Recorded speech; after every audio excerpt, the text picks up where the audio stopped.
বিহু অসমীয়াৰ বাপতি সাহন বিহু বুলি ক'লে বিশেষকৈ পিঠা পনা আৰু জা জলপানৰ কথাই মনলৈ আহে এই সকলোবিলাক পিঠা পনা লাৰু জা জলপান যিমানখিনি ইয়াত মই দেখুৱাইছোঁ এইখিনি সকলোবিলাক মোৰ শাহুমা আৰু ইছানীৰ খুৰীয়েক দুয়োগৰাকী মিলি পিনে বনাইছে মই ইয়াত থকা একো বস্তুৱে বনোৱা নাই কাৰণ মই উৰুকাৰ দিনাখন সন্ধিয়াহে ঘৰ গৈ পাইছোঁগৈ মই স্কুলৰ কাৰণে যাব পৰা নাছিলোঁ সেইবাবে আৰু মাহঁতে তেতিয়ালৈ গোটেইখিনি বনাই মেলি ৰেডি কৰি ৰাখিছিল আৰু মই কেৱল আপোনালোকৰ আগত শ্বেয়াৰহে কৰিছোঁ যে আমাৰ ঘৰত বিহু কি উদযাপন হৈছে কেনেদৰে কি পিঠা বনাইছে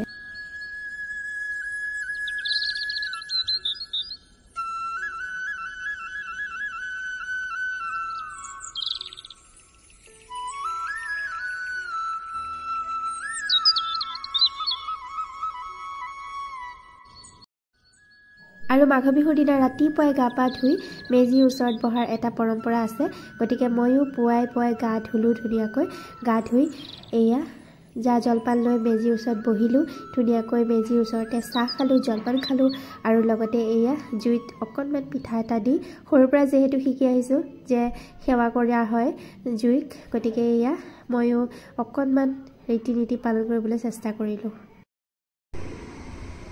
সকলোকে ভোগালী বিহুৰ আন্তৰিক শুভেচ্ছা জ্ঞাপন কৰিছোঁ সকলোৱে চাগে উৰুকা খুব ধুনীয়াকৈ পালন কৰিলে আমি উৰুকা খুব ধুনীয়াকৈ উদযাপন কৰিলোঁ পুৰা হাঁহে মাহে খালোঁ মুৰ্গী মাংস চিতল মাছৰ জোল আৰু লগতে মাংস পুৰা মাছ পুৰা আৰু চুঙাত দিয়া মাংস পুৰা স্পেচিয়েল আছিলে বহুত ধুনীয়াকৈ আমাৰ উৰুকা উদযাপন হ'ল আমি ঘৰলৈ আহিছোঁ মোৰ অকণমান চৰ্দি হৈ আছে মাতটো অকণমান বেয়া হৈ আছে সেইটো কাৰণে পুৰা পৰহি দিনাখনিৰ পৰা পুৰা চৰ্দি হৈ গ'ল আৰু এতিয়া এয়া ৰাতিপুৱা বিহুত দিনা ৰাতিপুৱা পুৰা গা পা ধুই আজৰি হৈ ল'লোঁ কাৰণ লৈ পিনে এয়া অগ্নি সেৱা কৰিলোঁ মেজি জ্বলালোঁ মেজি পুৱাই এয়া ধুনীয়াকৈ এতিয়া জলপান খাম পিঠা খাম আৰু সকলোৰে লগত পুৰা ধুনীয়াকৈ সেৱা কৰিম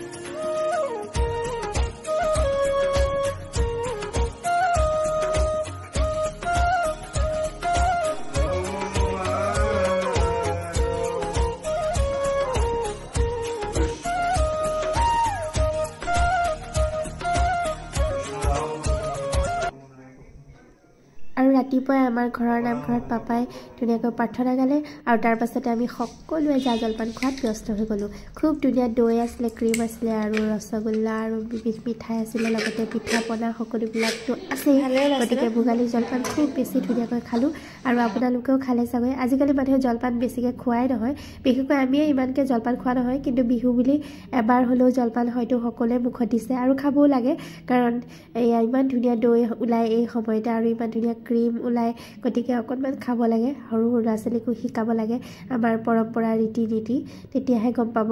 আমাৰ পৰম্পৰা আৰু অসমীয়া সমাজৰ কি পৰম্পৰা আছে সকলোবিলাক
আৰু এয়া সন্ধিয়া হৈছে আইতাই ঘৰৰ নামঘৰত ধুনীয়াকৈ চাকি জ্বলাইছে আৰু ইফালে পেহীয়ে বনাই আছে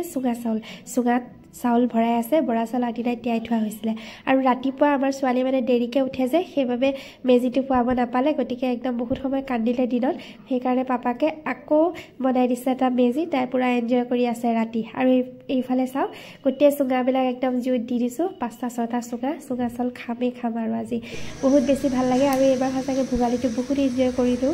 একদম ধুনীয়া লাগিলে কাৰণ